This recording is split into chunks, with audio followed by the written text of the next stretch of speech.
He's not my boyfriend. He's my husband. I love you, baby.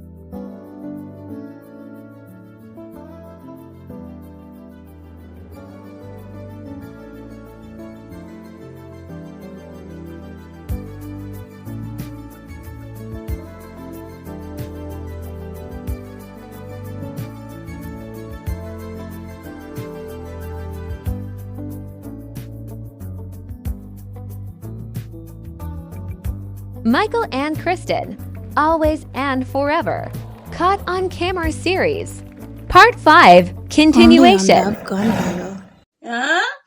Ain't nothing God can't do. I believe I am his wife, his rib. And my righteousness will cover his sins. How that go? How you like that? How you like them apples? All the apples who say, oh, that's a warlock. How you like that? That's my fucking warlock. If he's a warlock, that's mine. Ain't nothing God can't do. Ain't nothing God can't clean up. Like I say, the devil, I take your man and your spouse and put them in mess. That's mine. I claiming that in Yeshua name. So this is what the scriptures say. It say 1 Corinthians 13:12. Say, for now we see through a glass darkly. This is me and my husband's situation. Now we see. This is my future husband. Now we looking at each other through this glass darkly. And it hard. But then we shall look at each other face to face. Now I know in part. As I looking at you through this glass, this dark glass, I know in part. But then I shall know, even also as I am known, even also as I get to know who I am. And this guideline and this blueprint is for every flicking body out there. Everybody out there. This love set apart, because I always say, when I met him and when I met my flicking Mr. Sheffield, this is my Mr. Sheffield and I'm the nanny. I'm Franny. When I met him and he was leaving me or whatever, and cutting me off or whatever the dumb shit is, I say, boy, before the shit started in the fun, I say, boy, one thing I learned from this talking to you, I say, one thing I could say is you teach me the meaning of love as I go through the Bible and say what love means. Love is kind and patient and it keeps no record of wrongs. I say this man used to, like I say, these generational cursed people have a bad mentality about them. When he used to say little off things to me and he never said nothing so bad, but you know. Anyway, when he used to say little off things to me or whatever, because it was like, this what was happening. Like, I talking to this man. Like I tell y'all before, I said I could see he only needed someone he could trust. Right, y'all? I say, I could see this man only needed something. I tell him, I say, you only need someone you could trust, because I saying this because now it's like this man, it's like he trying to talk me into accepting him to be a cheater or something like that. It's like, I say, this man really. One time I was talking to him on the phone.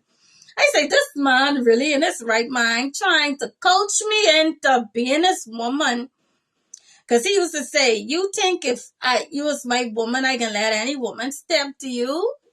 If I cheat on you or something, if I cheat on you, think I can let he's saying, if I marry you, I can't remember if he say marry. I think he say marry, I know, or girlfriend, one of the above.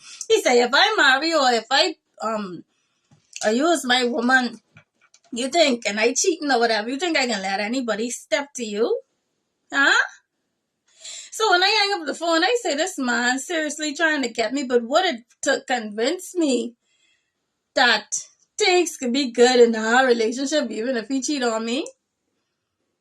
So I don't know what it was because that's red flags to me. I don't play around. I don't do shit. Y'all know I done tell y'all a long time in the next video. I say when I come and I don't get the respect I deserve, she out of there. For some reason, I stayed with this man, even though he was talking shit, because I felt as if, oh God, I felt as if he was a man of standards and morals. The way he talked about his family life in the past and all the good things, I don't want to get too into that today. I say I could tell he's a man of standard, then why is it that he trying to sell this to me?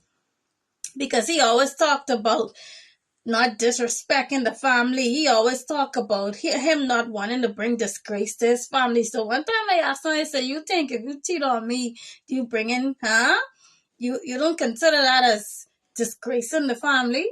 Being, I know he know better. You know? I knew he knew better.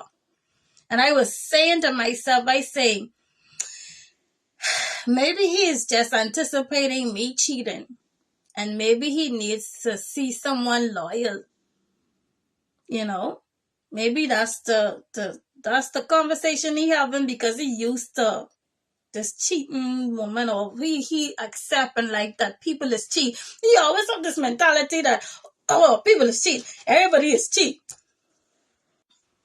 So regardless of his silly mentality, I was like, okay, you buck a real one. I can show you better. Okay? That was my mindset of why I kept entertaining him. Anyway, this video is long and I know I cutting this in half. This has been your girl Chris from Love Gone Viral. So 1 Corinthians 13:13 say, and now abideth faith, hope, charity. Charity is love. Love is sacrificial. I don't know if I finished saying it in the next clip what I made. I was saying that he showed me that love don't keep a record of wrongs. No matter what wrong he say and little wrong things he do, it don't matter. It never fazes me. But that ex-husband I have, every time I start running on, I run on with my laundry. Listen, I hurt and I mad.